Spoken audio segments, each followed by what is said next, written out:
It's another interesting edition of Engineering and You coming your way on Ogtv, Abeokuta.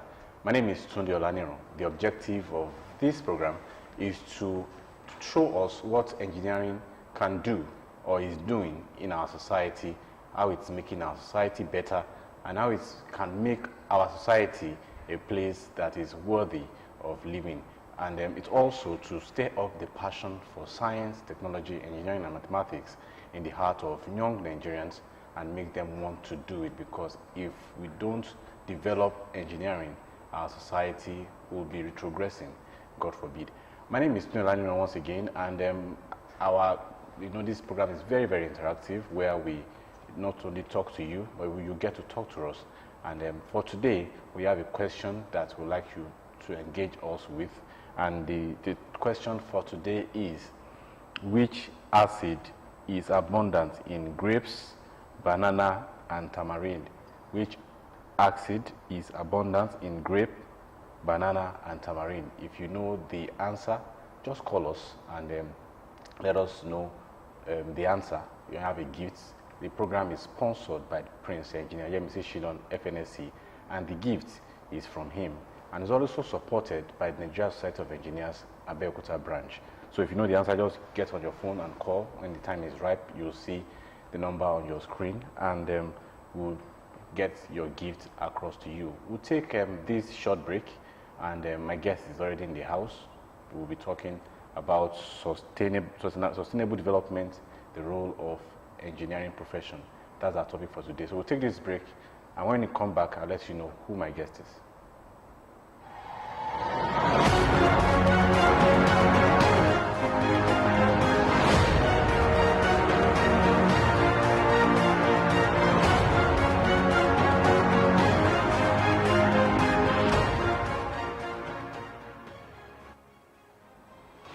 Glad to have you back. My guest for today is Engineer Ayomipo Badmus, PhD. He attended Ogun State Polytechnic Staff Primary School, graduated in 1986, and he proceeded to Reverend Kuti Memorial Grammar School, Ishabo, Abeokuta, for his secondary education, and he graduated in 1992. He obtained a National Diploma in Electrical Electronics Engineering at the Ogun State Polytechnic, Abeokuta. In 1995, he went for his higher National Diploma HND in the same course, Federal Polytechnic at Abeokuta, Ekiti State, and he graduated in 1998. He served in 1999 at NEPA Zonal Headquarters, Jemita, Yola, Adamawa State. He later proceeded for his undergraduate studies in University of Lagos, Akoka, where he obtained BSc in Electrical Electronics Engineering 2005. He immediately started his MSc in Electronics Engineering and graduated in 2008. He pushed on for his doctorate degree, which he obtained at Aston University, Birmingham, United Kingdom in 2017. He is happily married with grown-up children. Engineer Badmus, welcome to Engineering and You today. Thank you for having me. We are discussing sustainable development, the role of engineering profession. Now, we know that there will be no development in any society without engineering.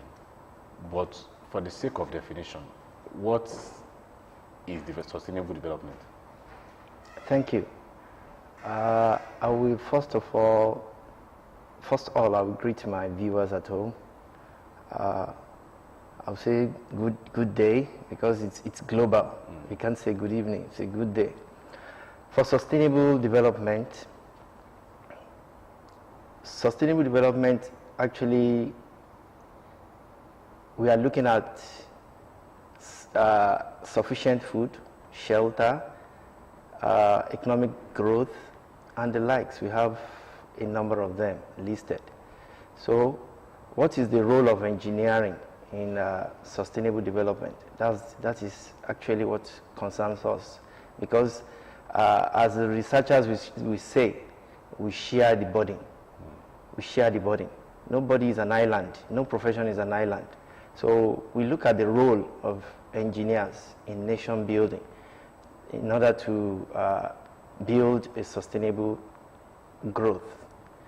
So for sustainable development from engineering point of view, we are at the signature of all I, because growth of any nation is dependent on the outcome of engineering input for that society. So we can talk about the infrastructure development, agricultural productivity, environmental sustainability, cooperation with academia, and a bulk of it, energy generation and what have you. So we find engineering at the center of all sustainable development. Right.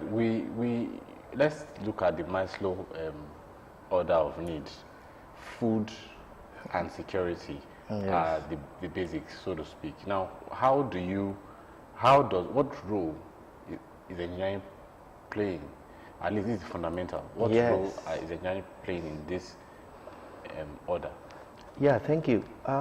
If you look at from inception, when man was created, men found themselves in need and wants. So how do we go about our needs, satisfying our needs and wants? We try to cultivate. The first thing is, what do you eat? If you don't eat, you cannot sustain livelihood. So the first thing you think about is, how do we eat? Okay, we can farm, we can tilt, do this, do that. So at the end of the day, if you look at man from inception, they try as much as possible to farm and sustain themselves by food production. But at the point, the population kept growing, and they could see that what they were producing is far lesser than the population. So they have to put engineering in place, which is mechanization. So by the time we go into agricultural engineering, we look for mechanization, look for a way of building machines that will help us plow, sow, and harvest. So by so doing, we increase productivity. So in sustenance, livelihood sustenance, engineering is at the center. So there's no way we can push engineering to the back seat. Now you studied electrical. Yes, I studied electrical, but I'm here your master's is in electronics engineering. Yes, but I'm here to defend engineering generally. Yeah, I know. To build young minds. I want to put you on the spot in terms of where your field of engineering. Yes. How much of development, sustainable development, has your field brought to play in nation building? Yeah, thank you. What really transpires there is, at a point, we normally fight over which is the oldest engineering discipline. Mechanical, we say, yes, it is the oldest. But when electrical wants to talk, you say, God says, let there be light, and there was light. So tell me, which one is the oldest? So, but just jokes apart, engineering, there's no way. When I teach my students in class, I say, no matter how beautiful a building is, if you find yourself in a strange island, you could see two buildings, and one was just silent and dead, like a graveyard.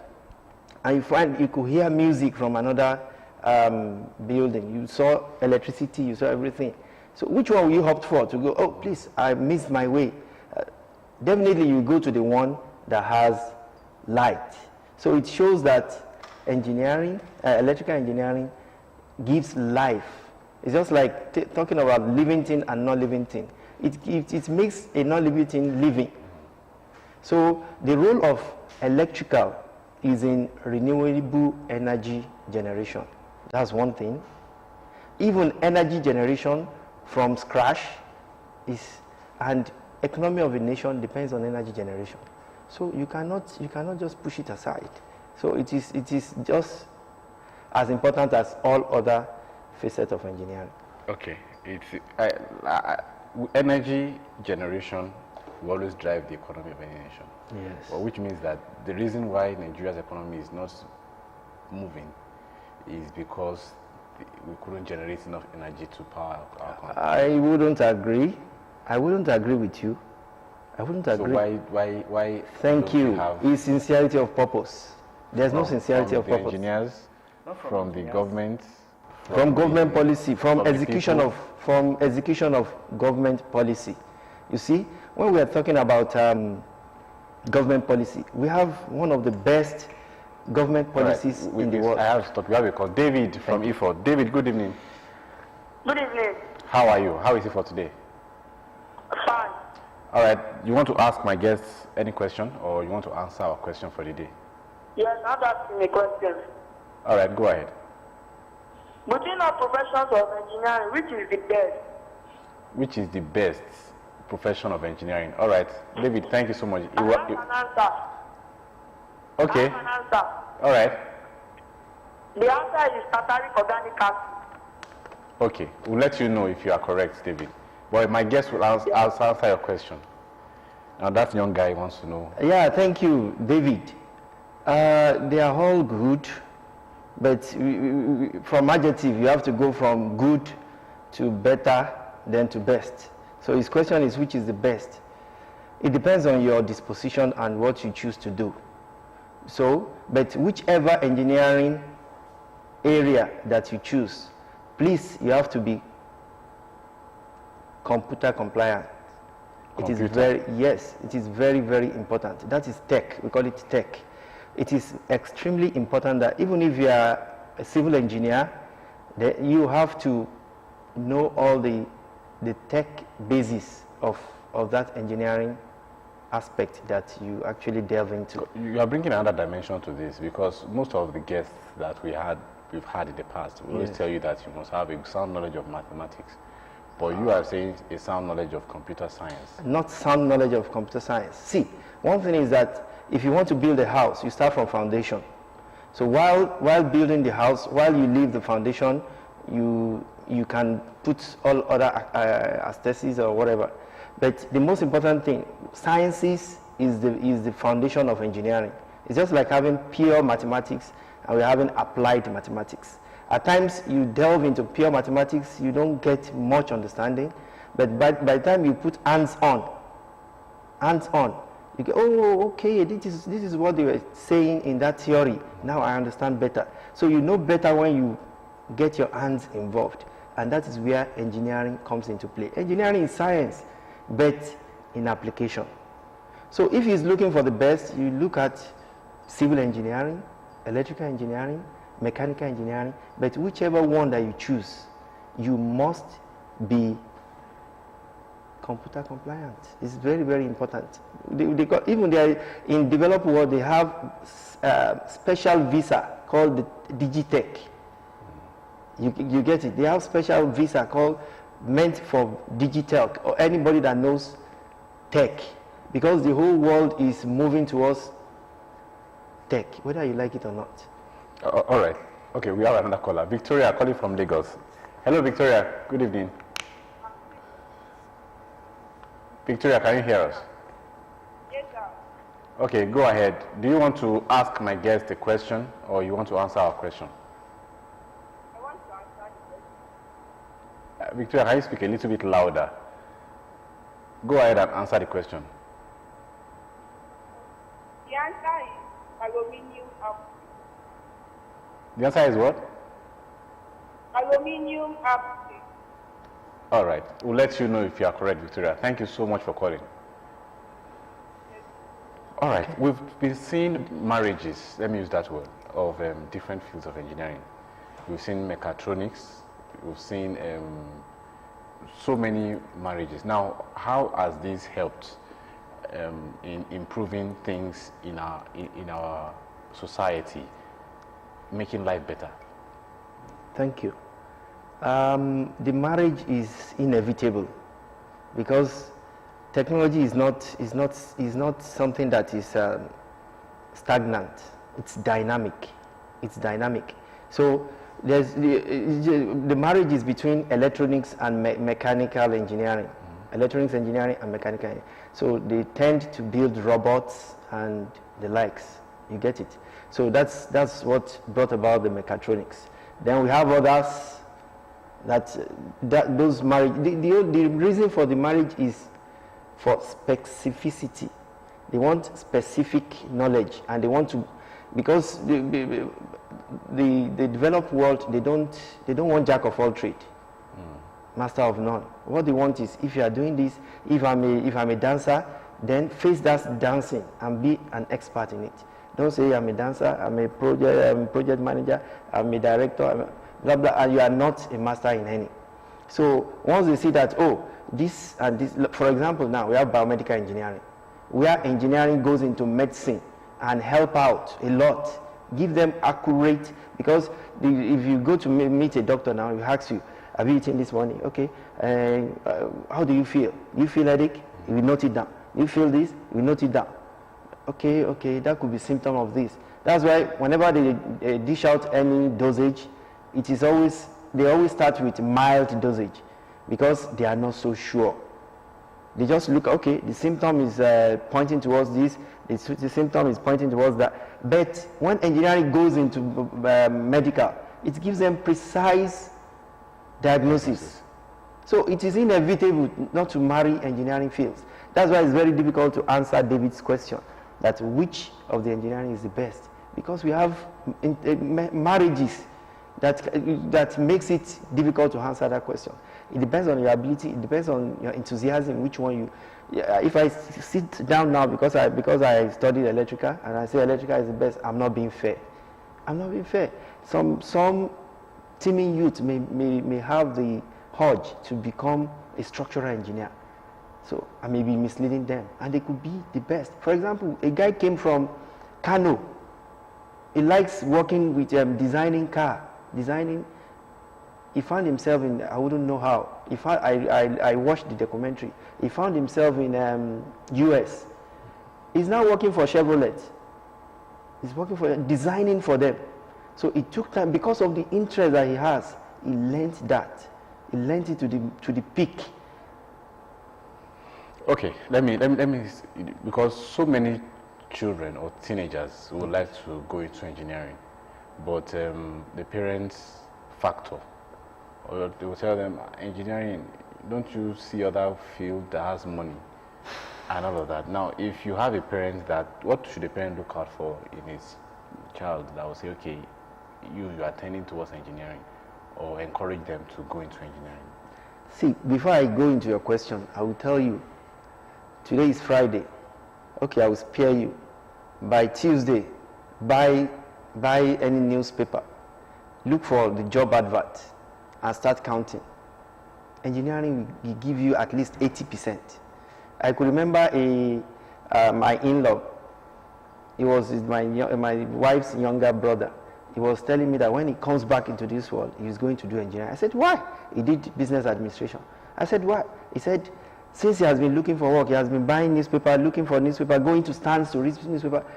It's engineering jobs that filled up the pages of the newspaper.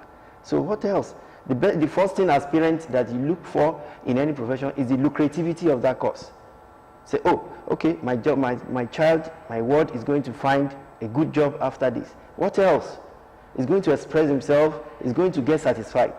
So how else can you choose a profession, if not the lucrativity of that profession?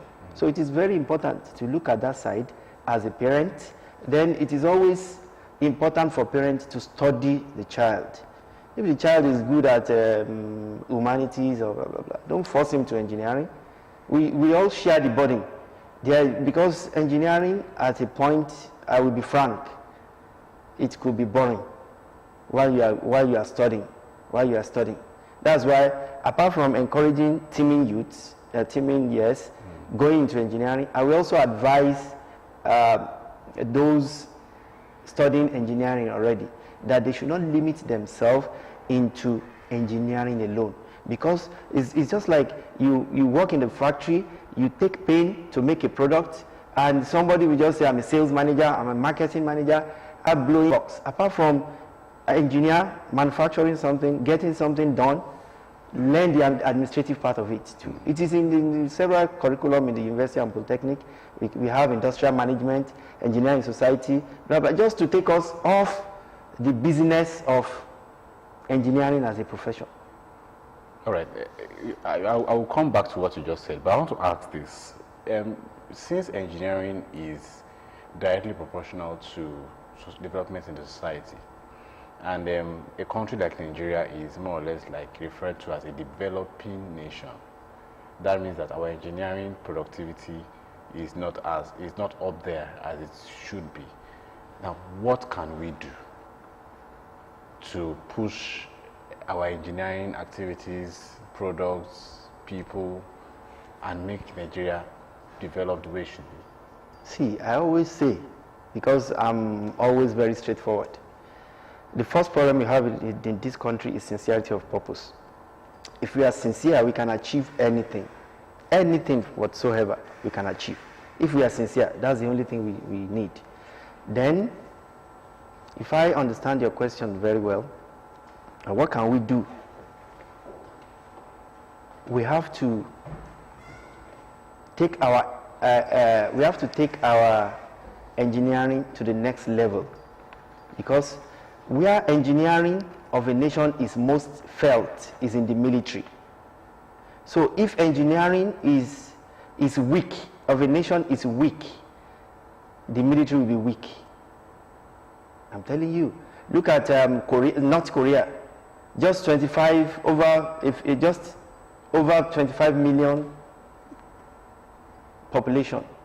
Nigeria is over 200 million in population. You can see. And as small as North Korea is, even the greatest world power today, they cannot just say we want to wage war against North Korea. Why? Do you ask yourself why? But Nigeria has, as much as we are, over 200 million. They can just tear us like a paper. So that shows. So the gauge for measurement of engineering advancement of a nation is through its military. It's through its military. Most developed nations have the best research center, engineering research center in their military. Search it, you get it. All right, we have to go now, but I want you to give the young Nigerians a passing shot just to encourage them into engineering. Thank you. Young Nigerians, I will implore you. Engineering is a very good profession. You find it very interesting, and apart from very interesting, you'll be able to express yourself. It's hands-on. Engineering is hands-on. It's applied science. So if you start with science as a basis, by the time you go into engineering, and you have several fields, almost hundreds of it, that you can delve into and make a success out of it. So I wish you well, and I pray that you join us as engineers soon. All right, join us as engineers soon. That's the passing shot of Engineer Yorimpo Badmus. Thank you so much for coming. Thank you for having me. We started off with our question for the day, which is, which acid is abundant in grapes, banana, and tamarind? The answer is tartaric acid. And if David from IFO got the answer correctly, David, I know you are watching, just call this number 003-684-7505. Again, 003-684-7505 to claim your prize. The gift is courtesy our sponsor, Engineer Prince Yemisi Shilon, FNSC. And for the question for the week, is, which substance is popular in called IPO? Which substance is popularly called IPO? If you know the answer, let's have it on all our social media platforms as shown on your screen. We have to go now. My name is Tunde Olaniro, and next week's another time, bring you another guest to discuss another topic that surrounds engineering. Until then, bye-bye.